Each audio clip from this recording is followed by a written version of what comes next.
Hey guys, this is the iPhone 7 Jet Black 128 gig.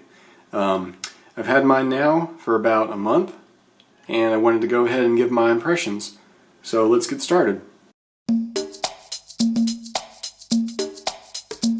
So first of all, let me tell you what I'm coming from. On the right here I have an iPhone 5S. I've actually had this phone for 3 years. It replaced my iPhone 4S.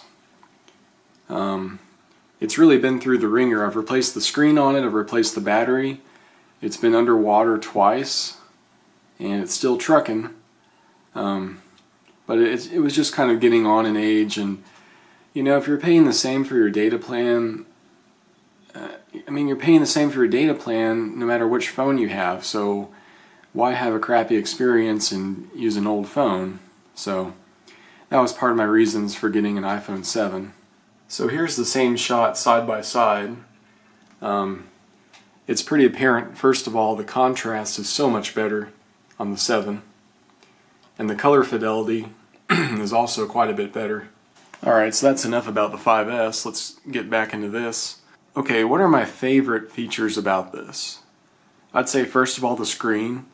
It's much larger, it's very bright outdoors. I've never seen an LCD this bright outdoors before, so that's nice, it's pleasant. Viewing angles, all that, very good.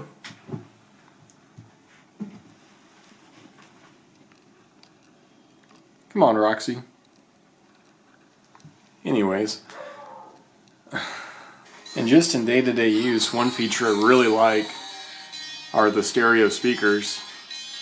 Really makes a big difference. It's not just louder, but you can actually really pick out the stereo separation. The camera is a lot brighter for low light shots. The aperture is a little bit larger than it is on the 5S. It's 12 megapixels instead of 8. The 4K video is fantastic. It's very smooth and very detailed. The optical stabilization is very effective. I'd say my only criticism of the camera is the noise reduction on the still images. It's a little bit crude. It doesn't preserve fine detail as well as it should. I think Apple kind of optimized it for sharing on iPhones. You have pretty heavy noise reduction, so your low light shots look good blown up on the screen, but if you're zooming in for detail, they look kind of like a watercolor painting. It's not the look I'd want. But if you're really serious about that, this is the first iPhone that can shoot RAW. So if you have Lightroom on here, you can shoot in RAW and you can do the noise reduction in a better way like that. Let me talk about this case real quick. This is the Apple Midnight Blue leather case for the iPhone 7. I think it was $45, so a little bit on the high side, but for a leather case it's not a bad deal. It's very well made.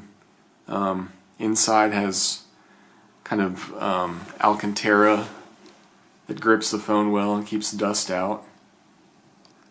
I think the Midnight Blue sets off the Jet Black pretty well. Battery life, noticeably better than the 5S. Of course, there's always room for improvement. And of course, we'll get to this. The headphones I use, obviously Bluetooth, are the Anker Sport IE20s. What I like about these is they're magnetic, and when you pop them apart, they automatically pair with your phone. And you pop them back together and they shut off. So these work well. The audio quality's good. The range is okay. The battery life. What's interesting is the battery life on these seems to have drastically improved when I use it with the iPhone 7 versus the 5S. I don't really know the reason for that, but it does seem much better now that I have the 7 paired with them. I really like the Force Touch. Because I'm coming from a 5S, I didn't have that before. So now I have all these shortcuts, like I press hard on iHeartRadio and I can pull up the local talk station from Houston. So that's pretty cool. The Taptic engine, which kind of goes along with that, you really do feel several different types of taps when you're using it for different functions, like for instance, if I'm setting a timer, this feels different than some other things like hitting the home button or force touching, that kind of thing. So it's good. It gives you feedback and it actually feels pretty natural. So that's about it. I mean, it's a fantastic phone. There's not much to fault it on, in my opinion. Just nitpicky things like the noise reduction on the camera. It's stuff that Apple could conceivably change with a software update. Not sure if they're going to do it or not. But yeah, if you're looking for a reliable phone that gives you a great user experience, has one of the best LCDs you can find, and just a blazing fast processor, it doesn't matter what you're doing on this phone, you just never have to wait on it. So, yeah, love it. Thanks for watching.